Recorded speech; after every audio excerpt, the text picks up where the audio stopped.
الله الرحمن الرحيم قل هو الله أحد الله الصمد لم يلد ولم يولد ولم يكن له كفوا أحد بسم الله الرحمن الرحيم قل هو الله أحد الله الصمد لم يلد ولم يولد ولم يكن له كفوا أحد بسم الله الرحمن الرحيم قل هو الله أحد الله الصمد لم يلد ولم يولد ولم يكن له كفوا أحد بسم الله الرحمن الرحيم قل أعوذ برب الفلق من شر ما خلق ومن شر غاسق إذا وقب ومن شر النفاثات في العقد ومن شر حاسد إذا حسد بسم الله الرحمن الرحيم قل أعوذ برب الفلق من شر ما خلق ومن شر غاسق إذا وقب ومن شر النفاثات في العقد ومن شر حاسد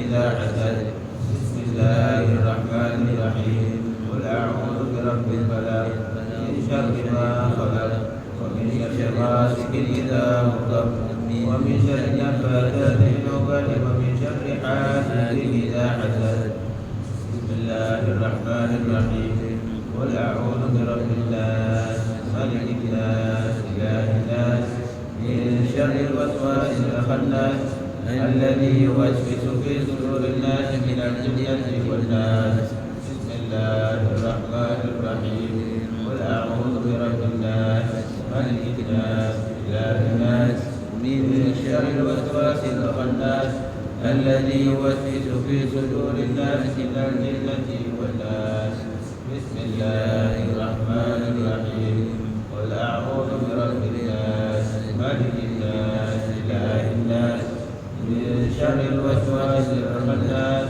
الذي يوسوس في صدور الناس من الجنة والناس رب أعوذ بك من همزات الشياطين وأعوذ بك رب أن يحضرون رب أعوذ بك من همزات الشياطين وأعوذ بك رب أن يحضرون رب أعوذ بك من همزات الشياطين وأعوذ بك رب أن يحضرون أفحسبتم أنما خلقناكم عبثا وأنكم إلينا لا ترجعون فتعالى الله الملك الحق لا إله إلا هو رب العرش الكريم ومن يدع مع الله إلها آخر لا برهان له به فإنما حسابه عند ربه إنه لا يفلح الكافرون وقل رب اغفر وارحم وأنت خير الراحمين فسبحان الله حين تمسون وحين تصبحون وله الحمد في السماوات والأرض وعشيا وحين تظهرون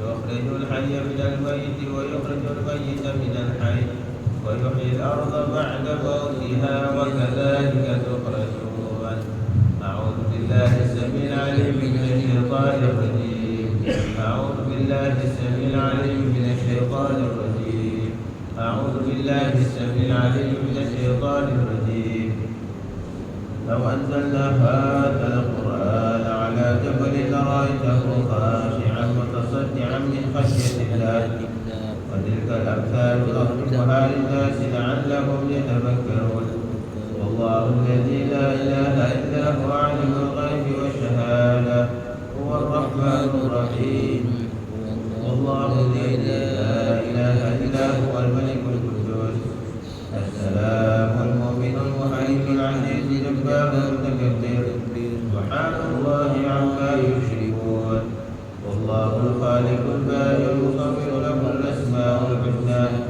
يسبح له ما في السماوات والأرض وهو العزيز الحكيم سلام على نوح في العالمين إنا كذلك نجزي المحسنين إنه من عبادنا المؤمنين أعوذ بكلمات الله التامات من شر ما خلق أعوذ بكلمات الله التامات من شر ما خلق أعوذ بكلمات الله التامات من شر ما خلق بسم الله الذي لا يضر مع اسمه شيء في الأرض ولا في السماء وهو السميع العليم بسم الله الذي لا يضر مع اسمه شيء في الأرض ولا في السماء وهو السميع العليم بسم الله الذي لا يضر مع اسمه شيء في الأرض ولا في السماء وهو السميع العليم. اللهم إني أصبحت بك في نعمة وعافية وستر، وأتمم نعمتك علي وعافيتك وسترك في الدنيا والآخرة. اللهم إني أصبحت بك في نعمة وعافية وستر، وأتمم نعمتك علي وعافيتك وسترك في الدنيا والآخرة. اللهم إني أصبحت بك في نعمة وعافية وستر، وأتمم نعمتك علي وعافيتك وسترك في الدنيا والآخرة. اللهم إني أصبحت وأشهد حملة عرشك وملائكتك وجميع خلقك أنك أنت الله لا إله إلا أنت وحدك لا شريك لك، وأن سيدنا محمدا عبدك ورسولك. اللهم إني أصبحت وأشهد حملة عرشك وملائكتك وجميع خلقك أنك أنت الله لا إله إلا أنت وحدك لا شريك لك، وأن سيدنا محمدا عبدك ورسولك. اللهم إني أصبحت وأشهد حملة عرشك وملائكتك وجميع خلقك أنك أنت الله لا إله إلا أنت وحدك لا شريك لك، وأن سيدنا محمدا عبدك ورسولك.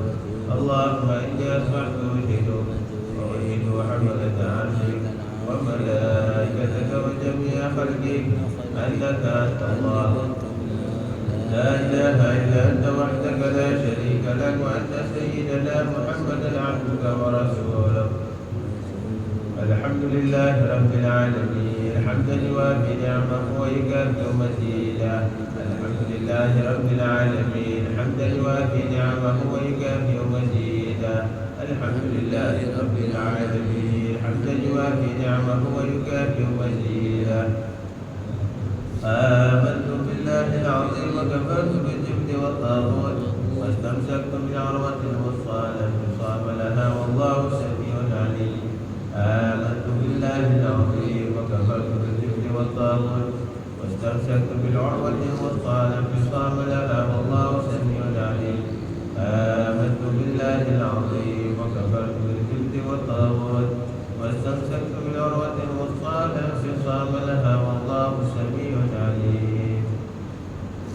رضيت بالله ربا وبالإسلام دينا وبمحمد صلى الله عليه وآله وسلم نبيا ورسولا.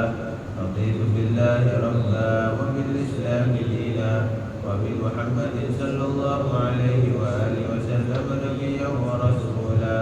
رضيت بالله ربا وبالإسلام دينا وبمحمد صلى الله عليه وآله وسلم نبيا ورسولا. حسبي الله لا إله إلا هو عليه توكلت وهو رب العرش العظيم. حسبي الله لا إله إلا هو عليه توكلت وهو رب العرش العظيم. حسبي الله لا إله إلا هو عليه توكلت وهو رب العرش العظيم. حسبي الله لا إله إلا هو عليه توكلت وهو رب العرش العظيم.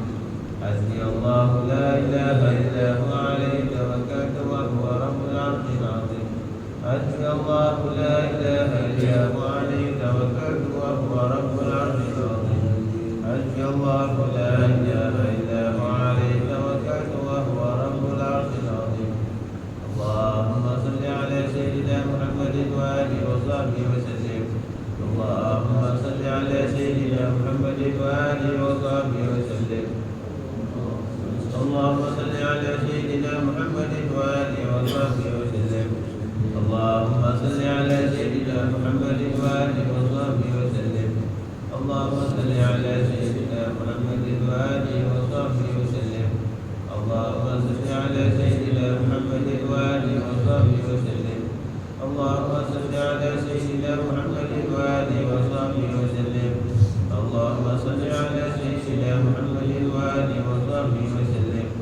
اللهم صل على سيدنا محمد وآله وصحبه وسلم.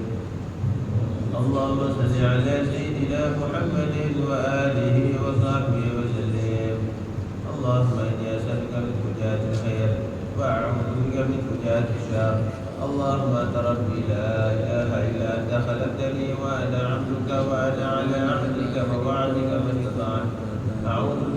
شر ما صنعت أبو لك بنعمتك علي وأبو بذنبي فاغفر لي فإنه لا يغفر الذنوب إلا أنت اللهم أنت ربي لا إله إلا أنت عليك توكلت وأنت رب العرش العظيم ما شاء الله كان وما لم يشاء لم يكن ولا حول ولا قوة إلا بالله العلي العظيم أعلم أن الله على كل شيء قدير وأن الله قد أحاط بكل شيء علما اللهم إني أعوذ بك من شر نفسي ومن شر كل دابة أنت آخذ بناصيتها إن ربي على صراط مستقيم يا حي يا قيوم برحمتك أستغيث من عذابك أستجير أصلح لي شأني كله ولا تكلني إلى نفسي ولا إلى أحد من خلقك طرفة عين اللهم إني أعوذ بك من الهم والحزن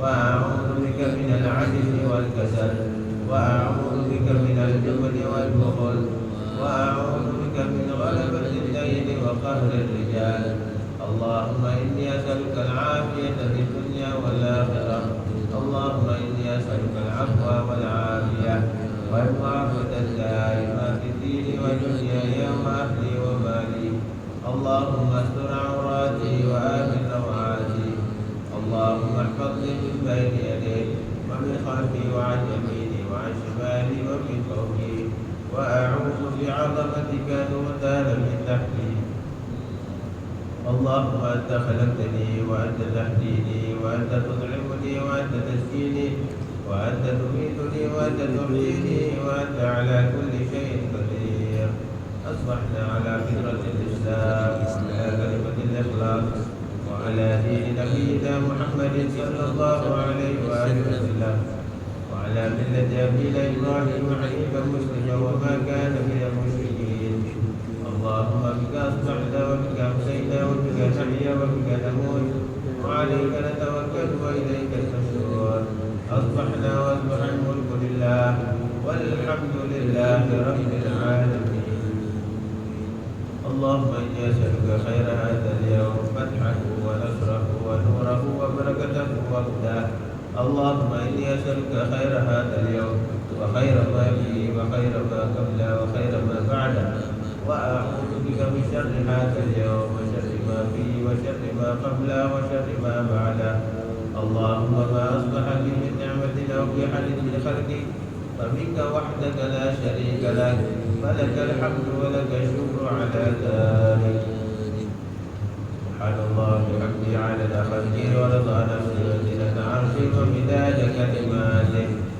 سبحان الله بحمده عدد خلقه ورضا نفسه وزنة عرشه ومداد كلماته سبحان الله بحمده عدد خلقه ورضا نفسه وزنة عرشه ومداد كلماته سبحان الله العظيم وبحمده عدد خلقه ورضا نفسه وزنة عرشه ومداد كلماته سبحان الله العظيم وبحمده عدد خلقه ورضا نفسه وزنة عرشه ومداد كلماته سبحان الله العظيم وبحمده عدد خلقه ورضا نفسه وزنة عرشه ومداد كلماته سبحان الله عدد ما خلق في السماء سبحان الله عدد ما خلق في الأرض سبحان الله عدد ما بين ذلك سبحان الله عدد ما هو خالق الحمد لله عدد ما خلق في السماء الحمد لله عدد ما خلق في الأرض الحمد لله عدد ما بين ذلك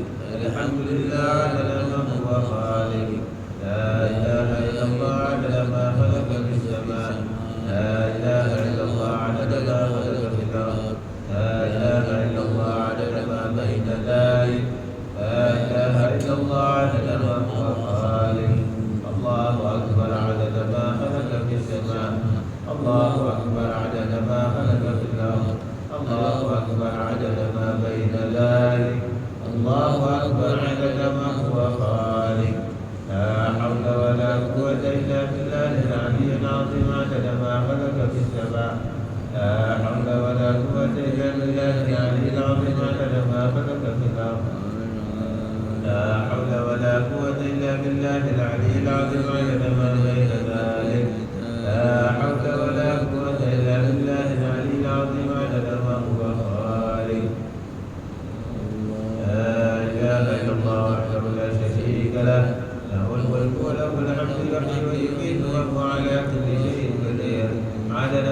ذرة ألف مرة.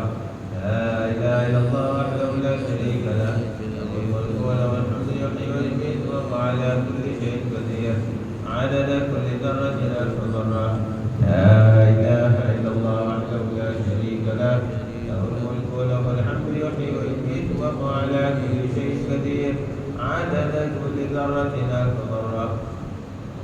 اللهم صل وسلم على سيدنا محمد مفتاح باب رحمة الله، عدد ما في علم الله، صلاة وسلاما دائمين بدوام ملك الله، وعلى آله وصحبه عدد كل ذرة ألف مرة. اللهم صل وسلم على سيدنا محمد مفتاح باب رحمة الله، عدد ما في علم الله، صلاة وسلاما دائمين بدوام ملك الله، وعلى آله وصحبه عدد كل ذرة ألف مرة. اللهم صل وسلم على سيدنا محمد مفتاح باب رحمة الله، عدد ما في علم الله، صلاة وسلاما دائمين بدوام ملك الله، وعلى آله وصحبه عدد كل ذرة ألف مرة. في كل لحظة من عدد خلقه ورضا نفسه وزنة عرشه ومداد كلماته.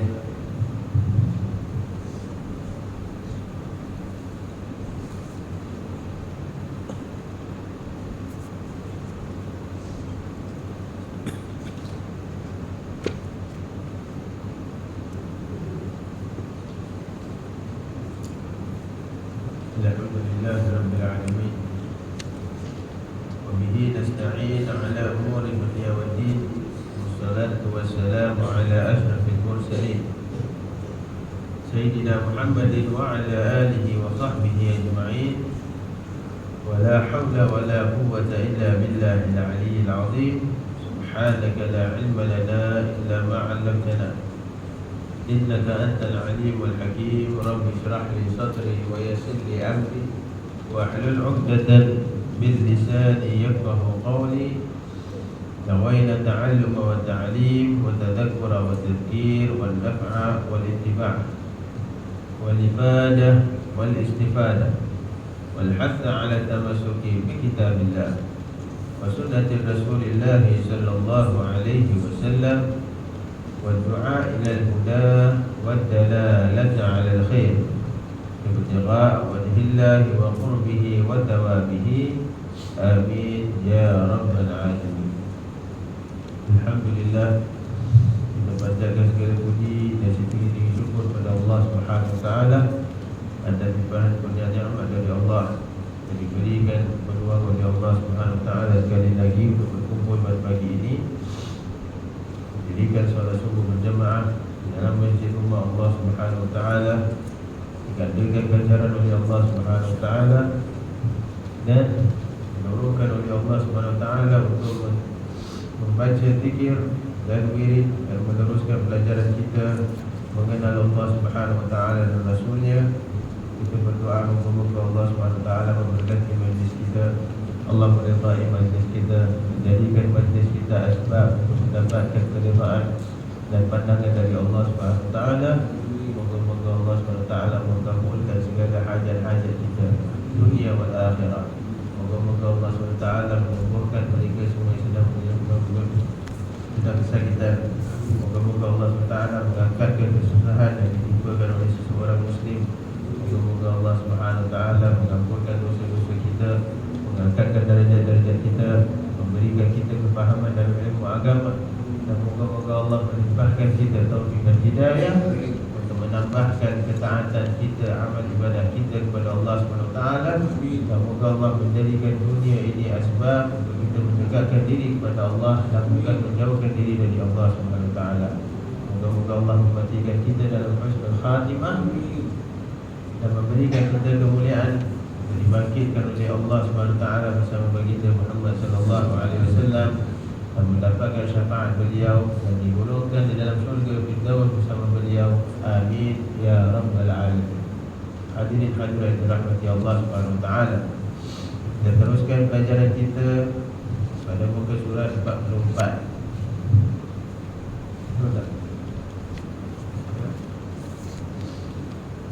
kita dalam pembahasan mana Imam Al-Ghazali rahimahullah ta'ala menjelaskan kepada kita bahawa jika seseorang itu ingin mendapatkan ilmu ma'rifat, pengenalan kepada Allah Subhanahu Wa Taala, maka ada 4 perkara yang dia harus memberikan perhatian. Yang pertama adalah mengenal Tuhan. Siapa Tuhan yang disembah? Siapakah Allah Subhanahu Wa Taala? Apakah sifat-sifat yang wajib bagi Allah Subhanahu Wa Taala? Apakah sifat-sifat yang mustahil bagi Allah Subhanahu Wa Taala? Apakah sifat-sifat yang harus bagi Allah Subhanahu Wa Taala? Yang ini mengenal Tuhannya. Kan? Maka kalau seseorang tidak dapat mengenal Tuhannya dan sifat-sifatnya, maka tidak mungkin mereka akan dapat menyembah Allah dengan sebaik-baiknya. Maka itulah hakikat keihsanan yang dijelaskan oleh Allah oleh Nabi sallallahu alaihi wasallam dalam hadis yang masyhur. Kan? Al-ihsan an ta'budallah ka'annaka tarah. Ihsan itu adalah engkau menyembah Allah seolah-olah engkau melihat Allah. Macam mana nak lihat Allah? Artinya melihat sini, maksud para ulama membahaskan bahawa melihat Allah di sini artinya mengenal Allah dengan yakin, mengenal akan kewujudan Allah, mengenal akan kekuatan Allah, mengenal akan kekuasaan Allah, mengenal akan segala perkara yang berkaitan dengan kemuliaan Allah Subhanahu Wa Taala. Baru dapat kita mencapai hakikat tersebut, menyembah Allah seolah-olah engkau melihat Allah. Maka itu adalah puncak ketinggian ihsan, kan? Yang boleh dicapai.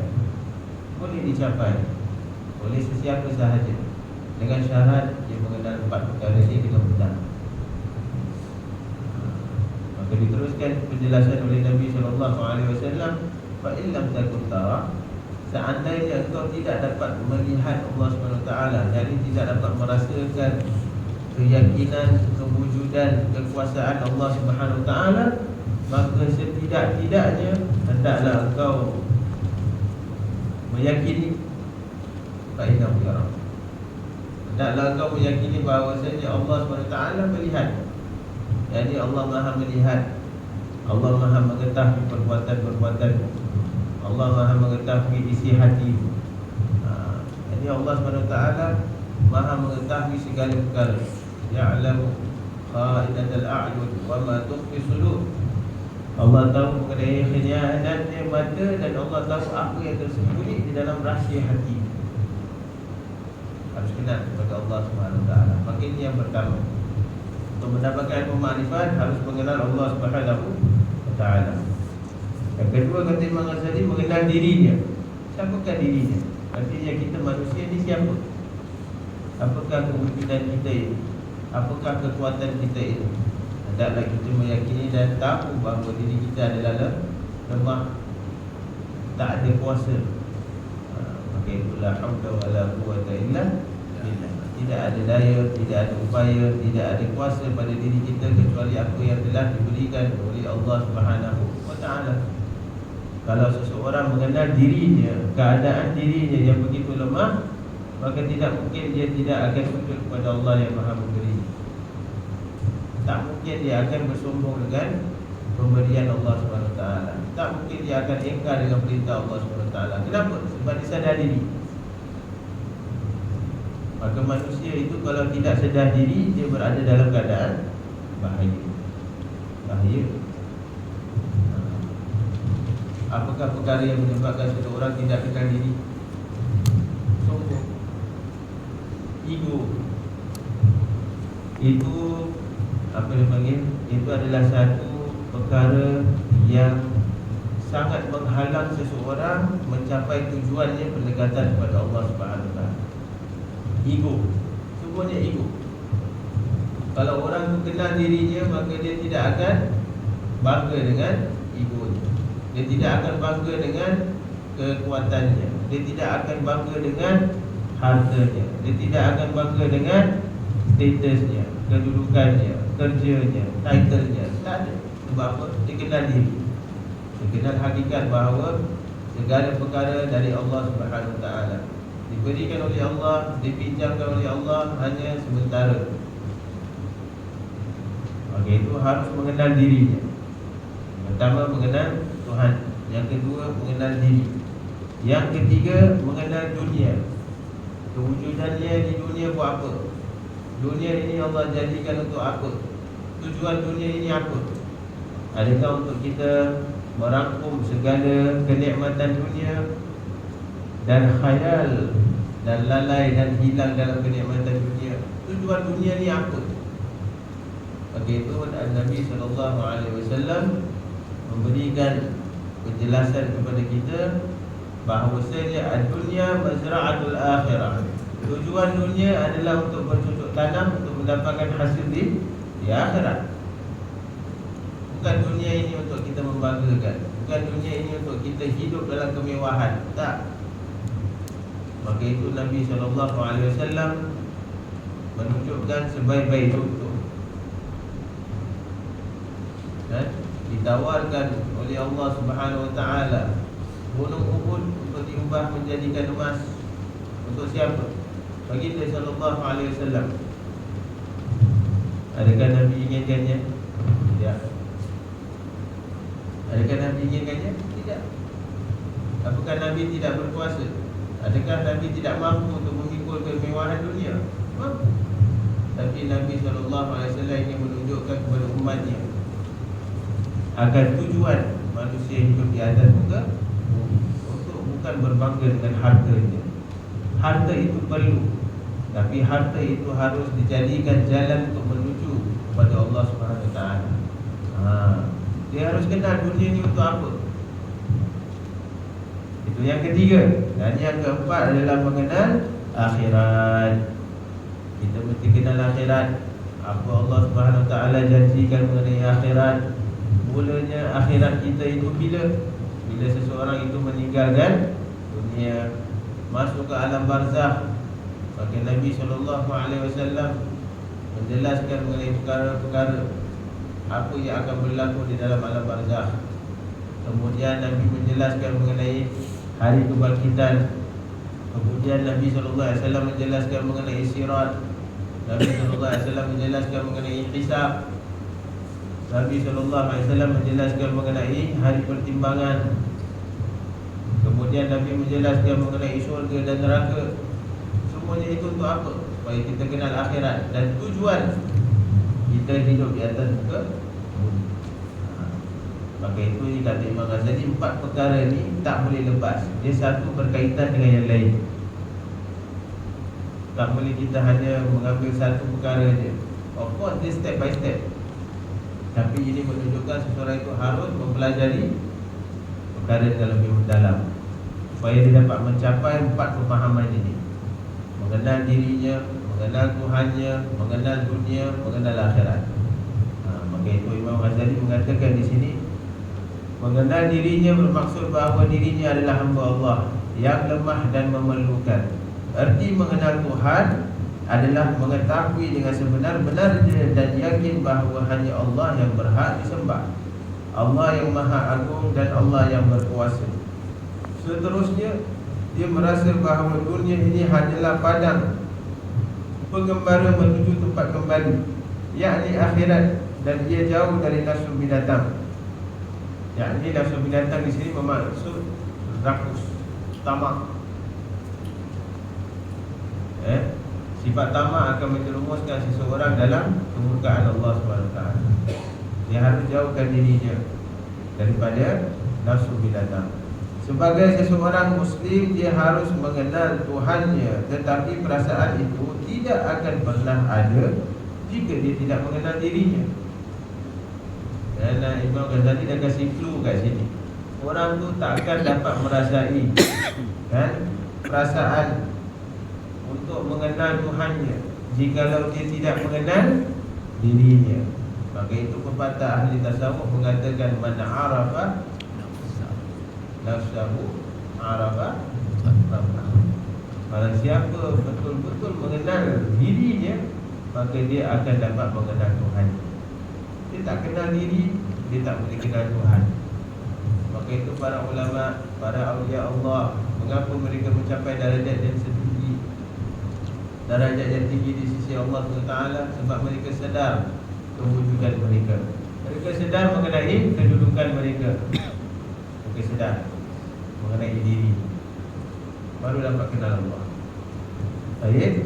Oleh sebab itu hendaklah dia mencari petunjuk. Harus mencari petunjuk untuk sampai ke tujuan. Dengan apa? Dengan membaca kitab mutalaah, dengan berduduk berhadapan dengan seseorang mursyid, seseorang guru yang kita yakin akan pengenalannya, akan pendekatannya dengan Allah SWT, ahli syariat, seseorang yang mengamalkan syariat. Maka guru itu penting. Bukan hanya kita membaca kitab. Bahkan berkata para ulama, sesiapa yang membaca kitab dan mempelajari dari kitab tanpa panduan daripada guru, maka kesesatannya itu akan melebihi daripada hidayah. Itu yang menjadi masalah yang besar, menjadi satu masalah yang begitu besar pada umat Nabi Muhammad SAW. Jikalau mereka hanya membaca kitab tanpa tunjuk ajar daripada seseorang guru, seseorang mursyid. Itu pentingnya membaca kitab Mahabbah, Syarah Ajaibul Qalbi, Kitab Tafakkur dan kitab Ihya Ulumuddin. Dalam kitab-kitab tersebut, pembaca akan menemui petunjuk-petunjuk mengenai keadaan diri, keagungan Allah Subhanahu wa taala, dan setiap orang akan dapat menghiasi dirinya untuk mengenal dunia dan akhirat. Membaca dapat mengetahui perkara ini dari kitab-kitab Muzammil, yakni kecelakaan dunia, Zikrul Maut, mengingati mati, dan kitab Ihya Ulumuddin. Dalam kitab-kitab tersebut diterangkan dengan jelas perbezaan antara dunia dan akhirat. Maka apabila seseorang sudah mengenal diri dan Tuhannya, dunia dan akhirat, yakni 4 perkara yang tadi kita bahaskan, maka tentu akan timbul perasaan cinta terhadap Allah Subhanahu wa taala sebagai hasil makrifat kepadanya.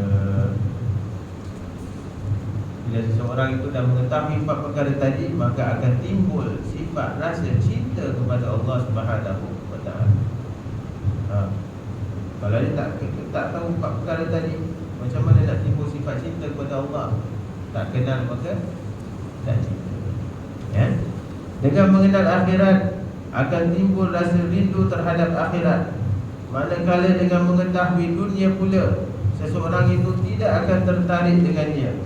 Apa yang penting bagi mereka adalah mendapat keridaan dan rahmat Allah Subhanahu wa taala, serta segala yang bermanfaat untuk kehidupan di akhirat. Jika yang demikian ini telah terpatri di hati, tentu niatnya dalam segala urusan akan menjadi baik, yaitu niat untuk menempuh jalan akhirat.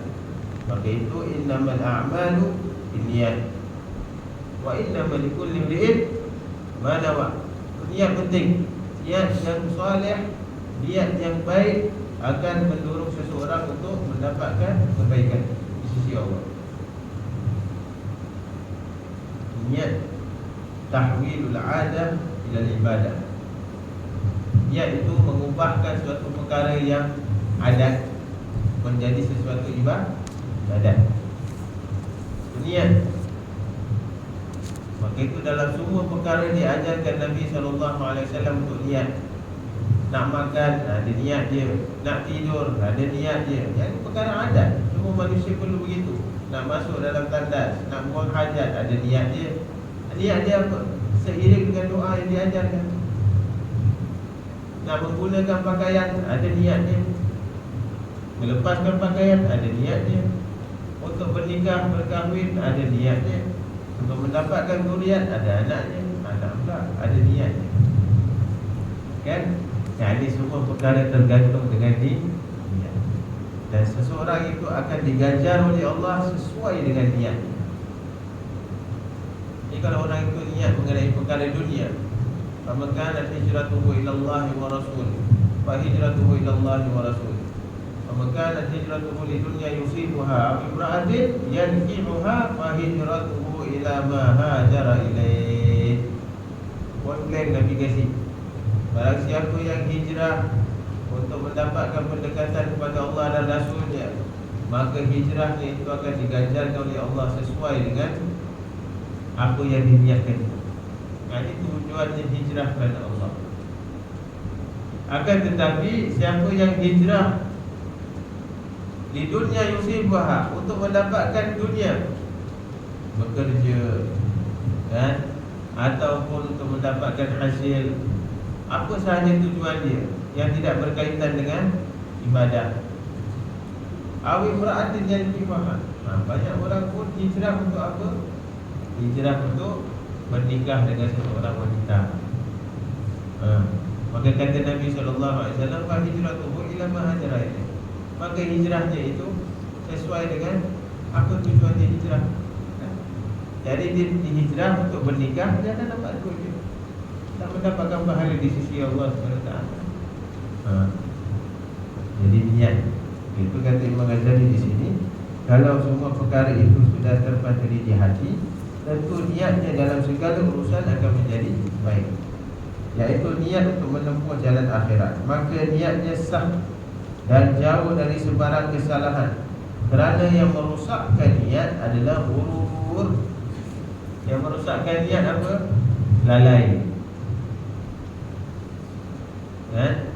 Yani kecenderungannya dalam perkara yang lalai, yang tumbuh dari kecenderungan terhadap dunia, kemegahan dan harta. Sedangkan yang dimaksudkan dengan ilmu adalah cara-cara untuk menempuh jalan menuju keridhaan Allah, dan yang dapat mendekatkan seseorang kepadanya, serta segala yang menjauhkan seseorang darinya. Itu tujuannya, menuntut ilmu untuk mendapatkan keridhaan Allah. Di samping itu, mengetahui halangan dan peringkat serta bahaya dalam perjalanan tersebut, dan semua itu banyak dibahaskan dalam kitab ini. Ini kita baru permulaan, belum membahaskan lagi banyak betul. Dan terusnya perlu diketahui pula mengenai ibadat zahir seperti sembahyang, puasa dan sebagainya. Semua itu ada hubungannya dengan ibadat batin yang akan memperbaiki atau merosakkan ibadat zahir. Contoh, ikhlas. Ala lillahi dinul khalis. Ketahuilah, agama ini adalah agama yang ikhlas. Ya Allah SWT memberikan satu tanbih, satu pengajaran, satu i'lan. Ala lillahi dinul khalis.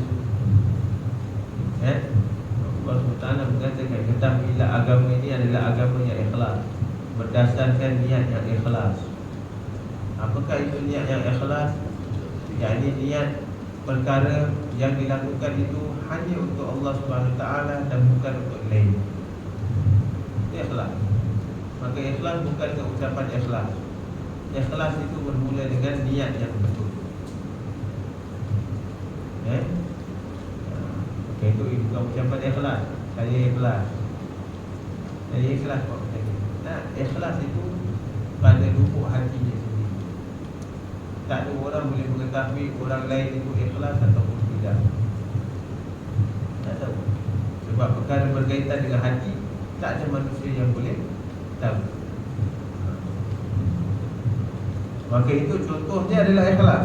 Ikhlas menjadikan ibadat zahir itu baik, sedangkan riak merosakkan ibadat zahir. Itu lawannya.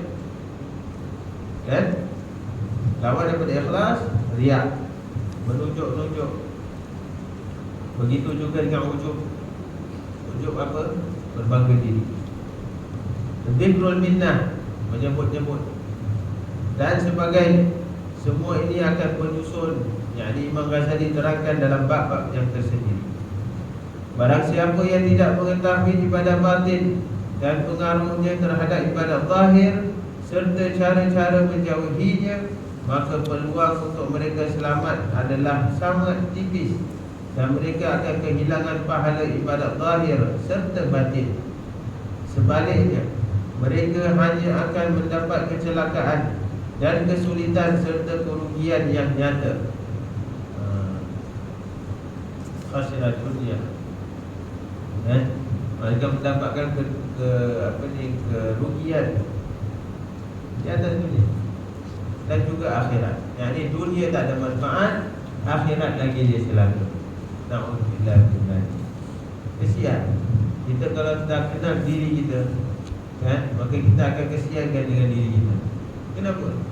Apa yang kita nak kejar-kejarkan dalam dunia? Sampai kita mempenatkan diri, sampai kita ingin mengejarkan kekayaan. Untuk apa? Hanya untuk hidup kemewahan. Akhirnya tinggalkan perkara-perkara ibadah, tinggalkan menuntut ilmu yang wajib, meninggalkan solat, meninggalkan puasa, meninggalkan semua perkara, kebanyakan perkara. Kerana apa? Terlalu penat kejar mengenai itu. Itu kata Nabi SAW, seseorang mukmin tidak akan mendapatkan dua kebahagiaan. Macam mana? Seseorang mukmin tidak akan mendapatkan dua kebahagiaan. Nak dapatkan kebahagiaan dunia ataupun nak dapatkan kebahagiaan akhirat. Kalau dia nakkan kebahagiaan dunia, dia akan hilang akhirat. Kalau dia nakkan kebahagiaan akhirat, dia akan hilang dunia. Dunia ni modal kita apa? Tuan-tuan, apa modal kita? Umur. Kalau orang tu nak sangat kejarkan dunia, pasti dia akan habiskan kebanyakan masa itu mengejar dunia. Maka kalau banyak sangat masa digunakan untuk mengejar dunia, pasti masa yang digunakan itu akan berkurang untuk dia kejar akhirat. Kata Nabi SAW, orang-orang beriman tidak akan mendapatkan dua kebahagiaan. Maka itu Allah SWT menjelaskan kisah-kisah para asliya wa rasul, kisah-kisah para awliya salihin, macam mana mereka hidup susah kat dunia. Siapa yang antara Nabi-Nabi yang kita baca dalam Quran yang hidup mewah kat dunia ni? Mulanya daripada Nabi Adam sampai daripada Nabi Muhammad SAW. Mana kehidupan mereka mewah? Kecuali apa yang diberikan oleh Allah kepada Nabi Dawud dan Sulaiman AS. Tapi dunia itu, jadi Allah SWT mengajarkan kepada kita, kemewahan dunia bukan ukuran seseorang itu merasa dirinya dekat dengan Allah. Betul tak? Bukankah dalam Quran Allah SWT menjelaskan, fa'amal insan idza mabtalahu rabbuhu fa'akramah wa na'ama wa yaqulu rabbi akraman, wa amma idza mabtalahu faqadara alayhi rizqahu fa yaqulu rabbi ahanan. Kalla. Adapun manusia, fa'amal insan idza mabtalahu rabbuhu, apabila Allah SWT mengujinya ujian dengan kekayaan, fa akramahu, Allah memuliakan dia dengan kedudukannya, dengan hartanya yang banyak, orang pandang dengan dia, orang sentiasa nak himpit dia. Kenapa? Sebab dia kaya. Orang menghormatinya. Kenapa? Sebab dia kaya, ada kedudukan. Fa akramahu wa na'amah, Allah memberikan dia semua nikmat. Nikmat tidur, nikmat makan, nikmat macam-macam nikmat dia dapat. Akhirnya dia kata apa? Wa yaqulu rabbi akraman. Apa aku dapat ni semua menunjukkan Allah memuliakan aku. Adapun orang yang susah, wa amma idza mabtalahu faqadara alaihi rizqahu, orang yang miskin, orang yang Allah kadarkan rezeki dia, cukup saja dia makan. Tak ada kemewahan, tak ada kekayaan, tak ada. Dia akan rasa apa? Rabbi ahanan, Allah menghina aku. Sebab aku miskin. Ini ukuran dunia, bukan ukuran di sisi Allah SWT. Manusia, bukankah kita pandang manusia kalau yang kaya itu dihormati, yang miskin itu dicela, dihina? Allah firmankanlah, tidak sesekali itu adalah ukuran Allah SWT. Bukan. kekayaan adalah milik Allah SWT. Apa yang diberikan oleh Allah, maka itu Nabi SAW memberikan pesan, la tasulu qadama 'abdin hatta yus'al wa narba'. Tidak akan tergelincir kaki seseorang itu di atas sirat kecuali dia akan disoal oleh Allah 4 perkara. An umrihi fima afna, mengenai umurnya, apa dihabiskan umur dia buat apa? Kerja banyak. Apa dia buat? Umur dia buat apa? Lebih khusus lagi wa an syababihi fima afla. Syabab, orang yang muda. Syabab ini dalam bahasa Arab umur 40 tahun ke bawah. Orang masih segar, masih kuat. Untuk dia apa? Dia kerja, dia buat macam-macam. Kekuatan seseorang itu pada umurnya syabab, 40 tahun yang hidup. Kan? Kita semua kat sini 40 tahun yang hidup, InsyaAllah masih kekuatan dan syabab. Di syabab Allah Ta'ala akan memberikan khusus kekayaannya. Ma'an syababihi fima abla. Umur dia muda ni, apa dia habiskan? Dia menuntut ilmu untuk Allah ke, atau dia menuntut ilmu untuk kesenangan dunia? Bila lagi umur untuk menuntut ilmu? Umur 40 ke atas, tak, dia dah fikir pasal keluarga dia, dah fikir pasal kerja, dia dah fikir pasal retirement pun. Yang umur 40 ke bawah ni banyak sibuk nak kerjakan pasal ni, belajar ni, bagus, tapi tujuannya apa? Babi wa'an malihi, dan dia akan disoalkan atas hartanya. Min aina iktasaba wa fima anfaqa, dari hartanya, dari mana dia dapat, akan disoal oleh Allah. Dan hartanya ke atas apa dia habiskan hartanya, akan disoal oleh Allah. Berat. Maka itu kalau Allah Ta'ala uji kita dengan pemberian rezeki yang cukup, asalkan hutang tak bertumbuk, tak ada hutang. Orang yang paling ringan hidup dia tak ada hutang. Nak stres apa? Bukankah kita ni banyak sangat stres sebab banyak hutang? Hutang banyak. Sebab apa hutang? Nak kemewahan. Nak kemewahan. Kemewahan rumah, kemewahan kereta, kemewahan apa lagi? Macam-macam. Makin tambah kemewahan dia, makin tambah stres dia, makin tambah waktunya untuk dia bekerja, menghabiskan bayar hutang-hutang. Akhirnya apa dia? Untung. Tak ada untung apa-apa. Ma'an malihi min aina iktasaba wa fima anfaqa. Maka itu seseorang yang benar-benar bijak, maka dia akan sentiasa menguruskan masanya, disiplinkan masanya. Untuk apa? Untuk melakukan ibadah sesuai dengan tuntutan Allah Subhanahu wa Ta'ala. Tuntutan Allah itu tak berat sebenarnya. Tuntutan Allah apa yang Allah wajibkan kepada kita? Hanya solat 5 waktu. Tak bagus 5 waktu, asalnya 50 waktu. Cuba bayangkan kalau 50 waktu. Seperti mana kita tahu kan, bukankah awalnya perintah Allah pada umat Nabi Muhammad solat 50 waktu? Iksan. Dan 5 waktu dia nak jaga, macam nak harap 50 waktu macam mana? Allah. Sebab apa? Allah SWT menghidupkan hakikat tujuan Allah ciptakan manusia. Wa ma khalaqtul jinna wal insa illa liya'budun. Tapi kerana rahmat, kasih sayang Allah kepada Nabi Muhammad dan umatnya, Allah SWT meringankan beban kita untuk beribadah kepada Allah hanya 5 waktu yang fardu. Tapi pahalanya ibadah solat 50 waktu. Tak rugi. Maka itu kata Imam Al-Ghazali, orang yang benar-benar tidak melakukan ibadah zahir dan tidak menyesuaikan batinnya sesuai dengan amalan zahirnya, maka dia akan hidup kecelaka dalam dunia dan juga di akhirat. Sehubungan dengan perkara ini, kita sambung. Nabi SAW bersabda, inna nauman ala ilmin khairun min salatin ala jahlin.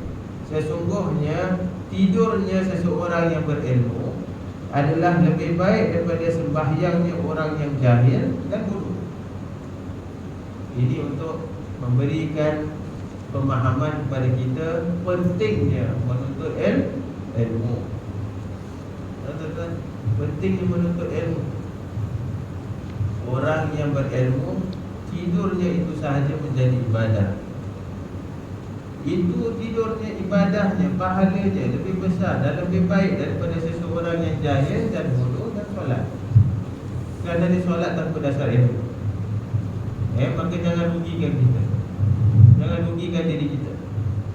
Berapa kali kita sudah pesan, ulama berpesan kepada kita, barang siapa yang mengamalkan ilmu tanpa mengamalkan ibadah tanpa ilmu, maka ibadahnya itu tertolak, tak diterima oleh Allah. Rugi. Ini kerana ramai tanpa ilmu, beramal tanpa ilmu akan membawa kepada kerosakan yang lebih banyak. Nabi SAW juga bersabda, innahu yulhimuhu su'ada wa yuhlimuhu al-ashqiya. Ilmu diberikan kepada orang-orang yang beruntung, bukan kepada orang-orang yang hina. Siapakah orang-orang yang hina? Siapakah orang-orang yang beruntung? Pada aflahal mu'minun, beruntunglah mereka orang-orang yang beriman. Alladzina hum fi salatihim khashi'un, iaitu mereka-mereka yang dalam solat mereka itu khusyuk. Macam mana nak khusyuk kalau dia tak ada ilmu? Dasarnya ilmu. Ustaz, orang-orang yang beruntung diberikan kemuliaan oleh Allah SWT. Sebaliknya orang yang hina, iaitu kerana dunia. Orang yang hina itu siapa? Orang yang menghabiskan waktunya untuk dunia sehingga tak ada masa untuk akhirat, tak ada masa untuk menuntut ilmu. Tuan-tuan, zaman sekarang kita ini banyak yang terjadi seperti apa yang kita bahaskan ini. Orang banyak kata tak ada masa nak menuntut ilmu, tak ada masa nak belajar. Kenapa? Kerja, pagi kerja, malam kerja, petang kerja, tidur pun kerja juga. Jangan tidur pun dia ingat kerja. Macam mana? Sampai dia tak ada masa nak tuntut ilmu. Rugi. Sebab apa? Hanya ilmu yang akan menghantarkan ibadah yang diterima oleh Allah. Sekarang, zaman sekarang, orang diberikan peluang, kelas-kelas masih ada. Sudahlah kelas itu seminggu sekali, seminggu sekali pun tak ada time. Macam mana? Tak ada masalah besar. Ulama-ulama kita belajar hari-hari. Dan hari-hari dia belajar, bukan 1 jam, bermacam-macam subjek, bermacam-macam kitab. Kita nak belajar ilmu akademik aja memakan masa lama. Betul tak? Daripada primary 1 sampai ke O-level, sampai ke politeknik, sampai ke universiti, sampai ke master, sampai ke PhD.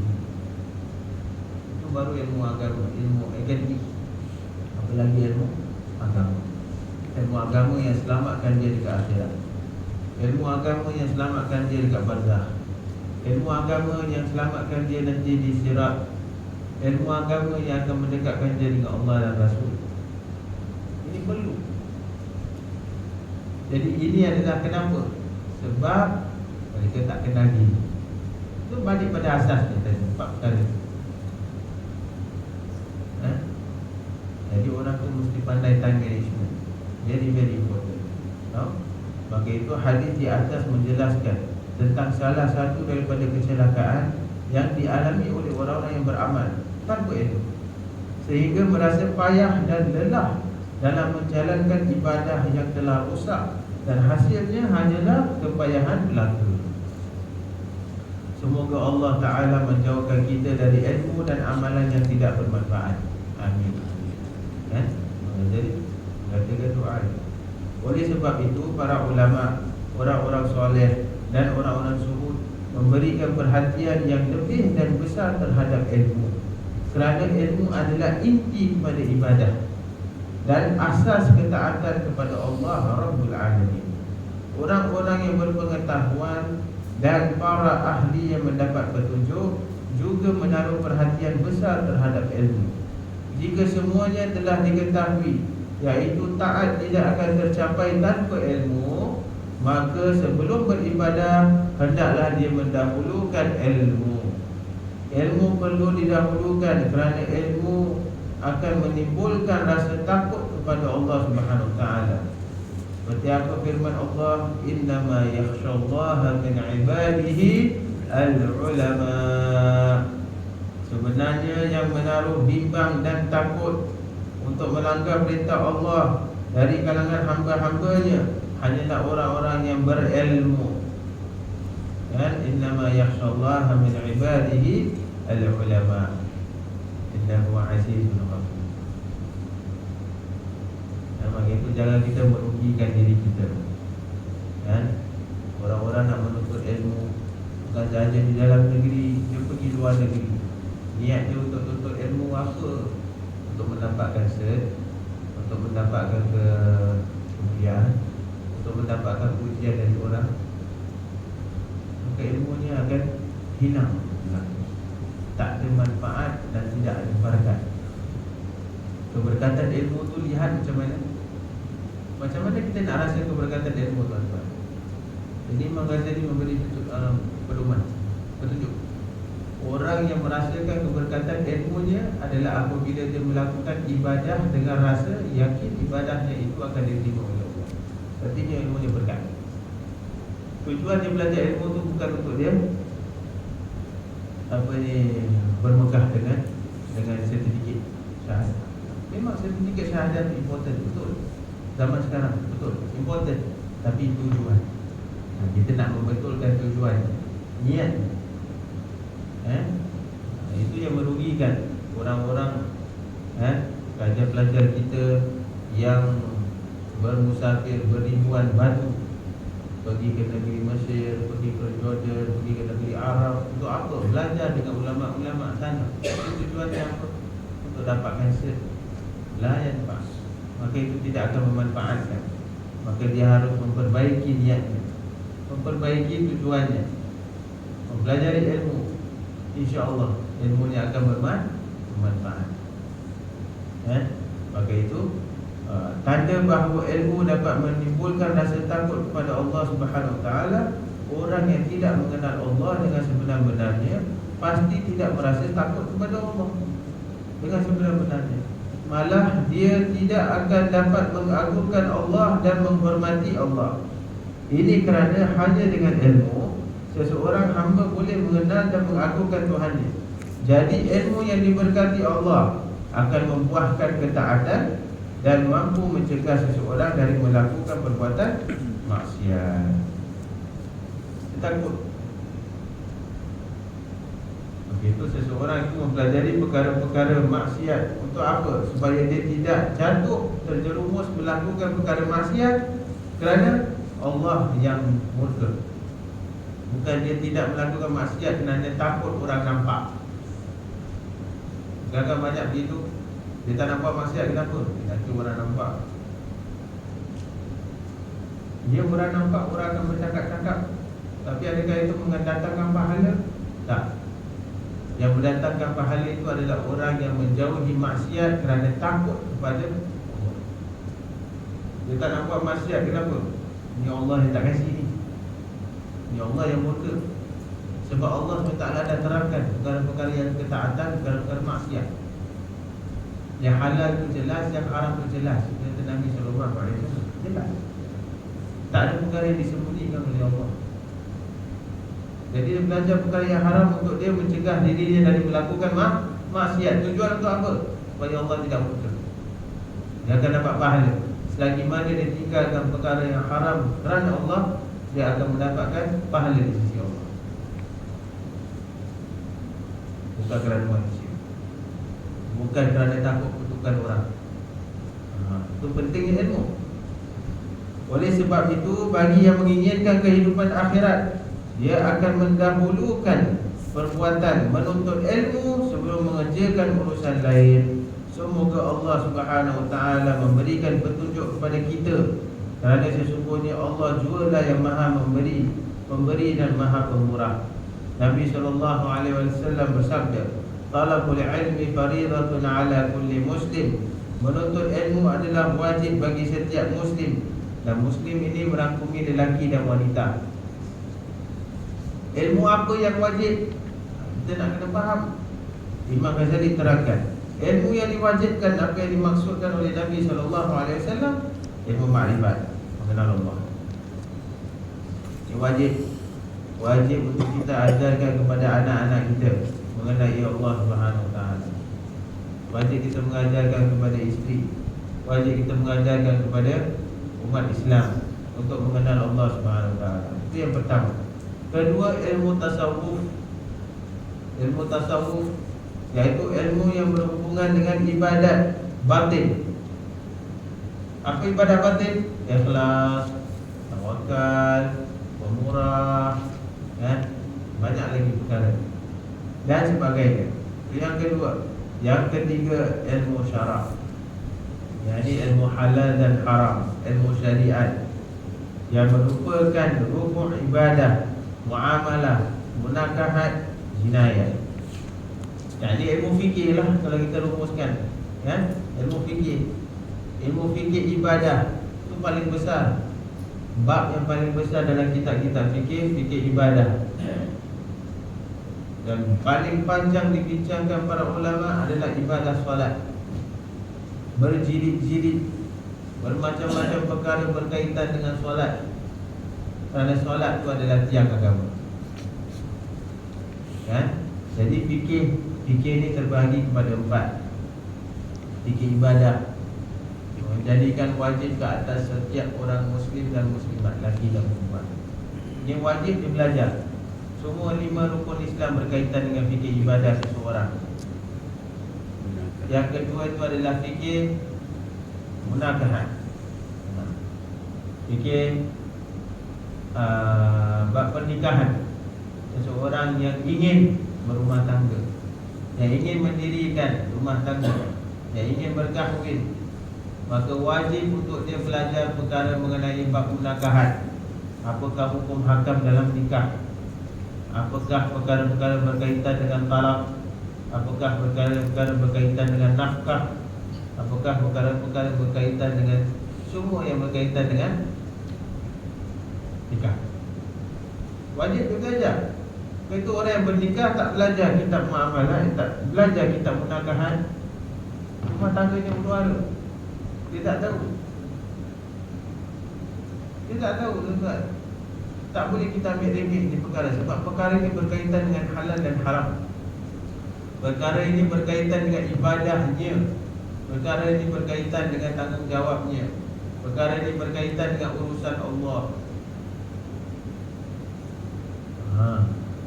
Dia harus belajar bab munakahat. Berapa banyak yang bernikah tetapi tak tahu mengenai bab talak. Tak tahu mengenai bab talak. Akhirnya banyak yang talak isterinya tanpa disedar. Tak tahu. Adakah itu menjadi ukuran untuk dia dimaafkan? Tidak. Tidak. Sebab ini menjadi apa? Menjadi kewajipan dia belajar. Cuma dia tak belajar. Begitu juga dengan bab muamalah, bab berbisnes, bab muamalah, macam mana dia berinteraksi dengan manusia, yang penjual dengan beli, yang investment, macam-macam. Ini semua bab muamalah berkaitan dengan halal dan haram. Begitu juga dengan bab jinayah. Ini bagi ulul amr, bagi pemerintah, orang yang nak jadi ahli politik, bab siasat. Diajar dalam Islam, komplit Islam. Tak ada benda yang yang tak diajarkan dalam agama kita. Semua perkara berkaitan mengenai dunia. Bab siasat, bab jinayat. Manakala ilmu yang wajib diketahui menurut pendapat Ibn Qayyim ada bermacam-macam. Yang pertama, rukun iman.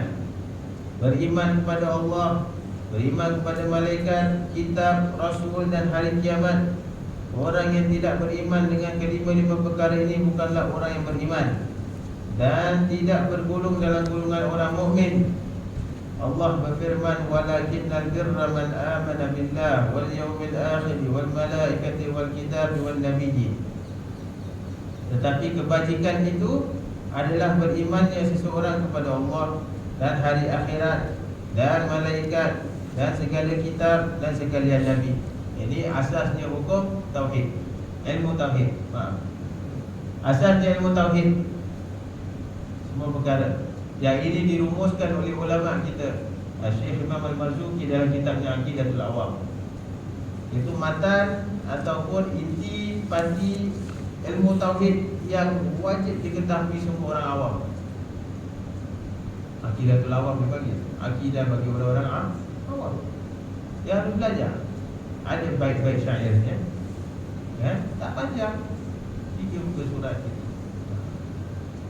Ini kira dia punya apa dia panggil matan, isi dia. Nanti syarah dia akan keluar.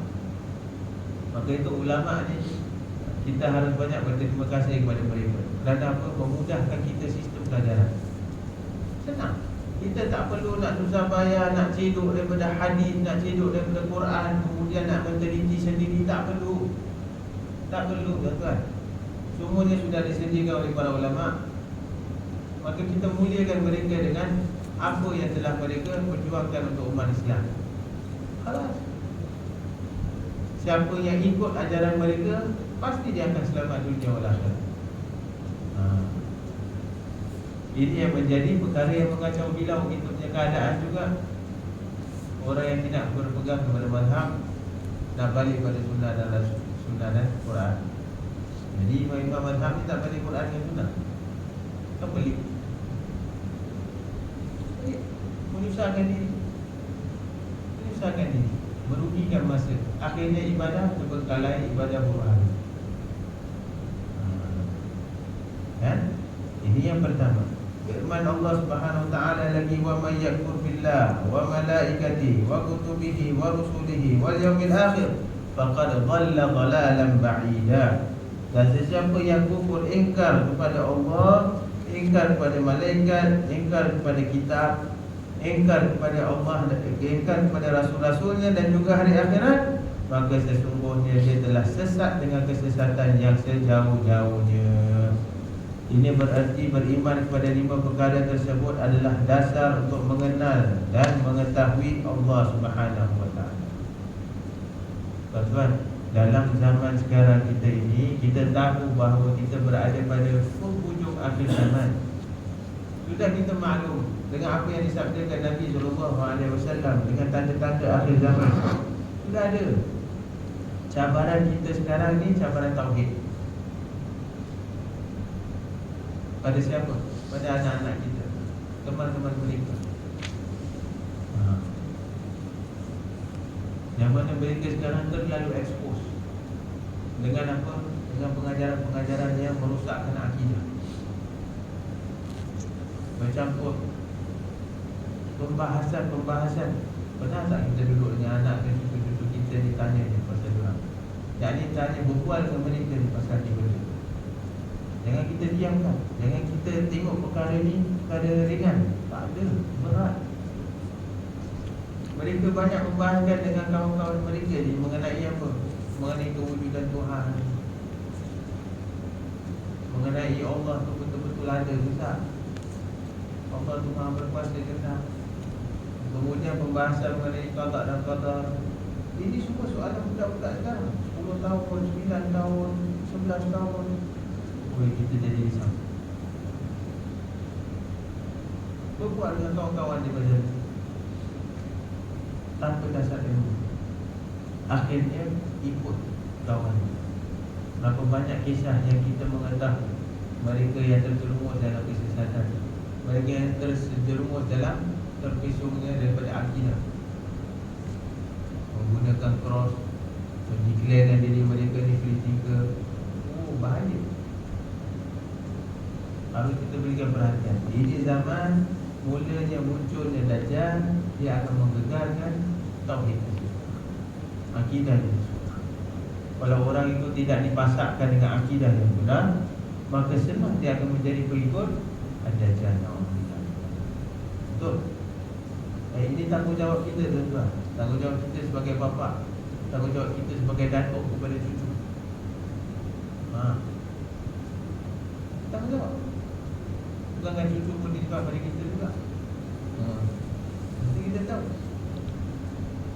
Jadi ini ilmu tauhid ni, dia adalah perkara yang paling penting, terutama sekali, lebih-lebih lagi dalam zaman ini. Kerana Dajjal yang akan muncul tidak lama lagi. Dan banyak ulama sudah membicarakan mengenai ini. Jadi fitnah sudah tersebar luas. Fitnah sudah tersebar luas. Dan fitnah yang paling besar adalah fitnah mengenai akidah. Tujuan Dajjal itu untuk menyesatkan manusia ini, untuk mengaku dirinya Tuhan ni kan, betul tak? Itu kan tujuannya. Siapa mengaku dia Tuhan, dia akan dapat semua kemewahan dunia. Tak mustahil. Itu cabarannya. Cuba kita bayangkan tuan-tuan, akan datang itu waktu munculnya Dajjal, tak ada satu pun biji beras, tak ada satu pun titik air. Ini yang kata siapa? Nabi SAW. Orang mukmin akan diuji oleh Allah SWT yang hidup pada akhir zaman. Dengan munculnya Dajjal akan diuji keimanannya. Dengan apa? Dengan dunianya itu akan digadaikan. Alhamdulillah. Itu ujian yang paling besar. Jangan kita pandai dengar. Sebab masanya akan tiba tak lama lagi. Macam mana? Cuba kita bayangkan, kita tak makan, kita tak dapat minum air pun, yang kata makan. Hingga Nabi SAW bersabda, sesiapa yang hidup pada zaman itu, maka makanannya, minumannya adalah zikir kepada Allah SWT. Subhanallah bihamdi, subhanallahil azim. Itu zikir. Siapa yang berzikir sedemikian, maka dia akan dicukupkan oleh Allah dengan kekayangan. Yakin tak? Sedangkan kita yang banyak berfikir, bila kita makan, baru kita kenyang. Bila kita minum, baru kita kenyang, baru lepas dahaga. Sedangkan hakikatnya adalah Allah SWT yang memberikan kekayangan, Allah SWT yang menghilangkan kehausan. Ini menjadi alat saja, menjadi asbab saja. Allah zaman. Jadi kita berikan perhatian pada ini. Dan ulang kaji dalam tauhid kita, ajarkan tauhid kita. Itu ilmu mengenai hukum Islam. Ini yang kedua. Ilmu wajib diketahui oleh setiap Muslim. Contohnya cara-cara berwudu, solat, berpuasa, ibadah haji, mengeluarkan zakat beserta masalah-masalahnya, syarat-syarat dan perkara-perkara yang membatalkannya. Ini kedua. Yang ketiga, ilmu haram. Ilmu haram yang 5 yang telah disepakati oleh para rasul, syariat-syariat dan kitab-kitab Allah. Allah berfirman, "Qul innama harrama rabbiyal fawahisha ma dhahara minha wa ma batan, wal ithma wal baghya bighairil haqq, wa an tusyriku billahi ma lam yunzil bihi sultana, wa an taqulu 'ala Allahi ma la ta'lamun." Surah Al-An'am, Surah Al-A'raf. Katakanlah, sesungguhnya Tuhanku yang mengharamkan perbuatan-perbuatan yang keji. Jadi kita nak kena tahu perbuatan keji itu apa, jenis-jenisnya apa. Nak kena tahu. Sama ada yang nyata ataupun yang tersembunyi. Dan perbuatan dosa, dan perbuatan menceroboh dengan tidak ada alasan yang benar. Ini namanya baghi, kezaliman. Dan diharamkannya kamu persekutukan sesuatu dengan Allah, sedang Allah tidak menurunkan sebarang bukti yang membenarkannya. Yang keempat dan yang kelima, dan diharamkannya kamu memperkatakan terhadap Allah sesuatu yang kamu tidak mengetahui. Selain 5 perkara di atas, ada lagi perkara-perkara yang haram hukumnya, tetapi pada saat tertentu dihalalkan. Contohnya darah, bangkai dan daging babi adalah haram hukumnya. Akan tetapi jika dalam keadaan darurat, di mana tidak ada sebarang makanan yang halal, maka memakan ketiga-tiga perkara tersebut adalah dihalalkan. Jadi makanan yang diharamkan tidak berarti diharamkan untuk selama-lamanya, melainkan 5 perkara tadi yang tersebut yang diharamkan secara mutlak dan tidak dapat dirunding lagi dengan sebarang alasan sekalipun. Itu 5 perkara itu tak ada exception. Tak ada exception. Ada perkara yang haram tapi dihalalkan dalam keadaan tertentu. Tu. Tapi yang lima-lima tadi tu secara mutlak tak boleh langsung. Dan yang keempat adalah ilmu muamalah. Yang mana ilmu muamalah ni panjang bahasnya oleh Imam Ghazali di sini. Maka kita akan insya-Allah membahaskan pada minggu-minggu yang akan datang. Kita berhenti di sini. Moga-moga apa yang kita pelajari ini menjadikan kita hamba Allah yang benar-benar kenal kepada Allah dan Rasul-Nya, benar-benar mengenal hukum hakam yang disyariat oleh Allah Subhanahu Wa Taala. Mudah-mudahan apa yang dipelajari kita ini menjadikan kita hamba Allah yang lebih dekat dengan Allah, lebih beramal kepada Allah, lebih menambahkan ibadah kita kepada Allah, dan membenarkan tujuan kita hidup di atas muka bumi ini adalah semata-mata untuk mendekatkan diri kepada Allah dan Rasul-Nya. InsyaAllah. Amin ya Rabbal Alamin. Rabbana fa'na bima 'allamtana. Rabbi 'allimna alladhi yanfa'una. Allahumma hdina bihudak waj'alna mimman yusari'u fil khairat. ولا تولنا وليا سواك ولا تجعلنا ممن خالف أمرك وعصاك وحسبنا الله ونعم الوكيل ولا حول ولا قوة إلا بالله العلي العظيم وصلى الله على سيدنا محمد وآله وصحبه وسلم والحمد لله رب العالمين سبحانك اللهم وبحمدك أشهد أن لا إله إلا أنت أستغفرك وأتوب إليك. Kita tutupkan majlis kita dengan ucapan selamat. Semoga Allah Taala menjadikan majlis kita ini berkah dengan selawat di atas Nabi sallallahu alaihi wasallam. Allahumma shalli ala sayyidina Muhammadin tibbil qulubi wa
kita sambung pada minggu seterusnya. Ya, jadi insyaAllah dengan minggu ini tidak akan ada pengajian kita. Baik, Assalamualaikum warahmatullahi wabarakatuh.